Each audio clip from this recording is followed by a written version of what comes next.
Will Ferrall and Zach Galifianakis go head-to-head in the new comedy, The Campaign. Does it deliver on the laughs, or is it just a dud? I'll give you my review coming right up on R&B Reviews.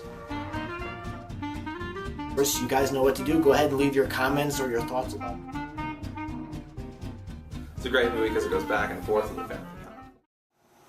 Hey everybody, I'm Rob, and thank you very much for clicking on R&B Reviews. I just got out of seeing The Campaign, and it stars Will Ferrall as an unopposed but yet incompetent congressman named Cam Brady, who is up for re-election. And for the first time in his career, another character named Marty Huggins, who's played by Zach Galifianakis, decides to run against him, meaning for the first time in Brady's career, he actually has to go out and campaign.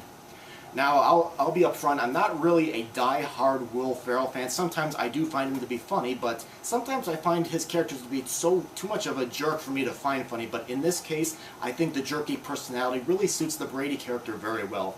And Galifianakis, who I always found to be funny or dramatic, depending on what the film or TV show calls him to be perfectly cast in this movie as the more humble but inexperienced candidate.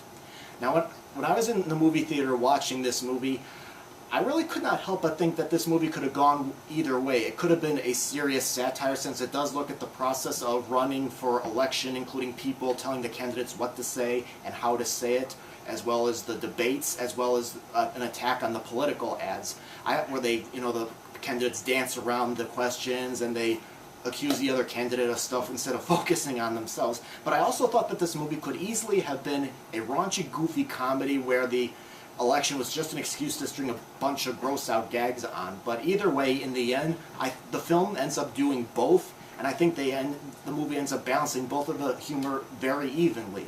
I mean, you might get a smart joke, a smart jab at the election, followed by a few goofy, lowbrow humor jokes as well. But either way, I think the film delivered on the laughs, and no matter what your comedy taste may be, I think it'll serve both audiences very well.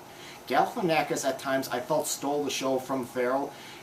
His character in this movie is picked by two businessmen to run against Brady so that they can, once elected, they can build a factory in the district and import Chinese workers instead of using the local workers. The brothers are played terrifically by Dan Aykroyd and John Lithgow, and many people have compared those two to the characters played by, I believe it was Ralph Bellamy and Don Amici in another comedy called Trading Places, which, by the way, also featured Dan Aykroyd. You can check that one out, too. Personally, I think the only faults I found with this movie was sometimes it could be a little bit repetitive, and I think they did kind of overdo it on using swearing just to get laughs after a while. I mean, if it's done right, it can be hilarious, but when you constantly do it repeatedly, it just loses its punch after a while. Still, I think the audiences will find some relevancy with this film, and I had a good time watching the movie, so I'm going to give The Campaign a see it in theaters rating. So thank you very much for watching my review. You can check out all the other reviews on this channel by going to our main page, and feel free to leave any comments about the movie if you have seen it or any feedback on the video. I do greatly appreciate it, and thank you very much for watching.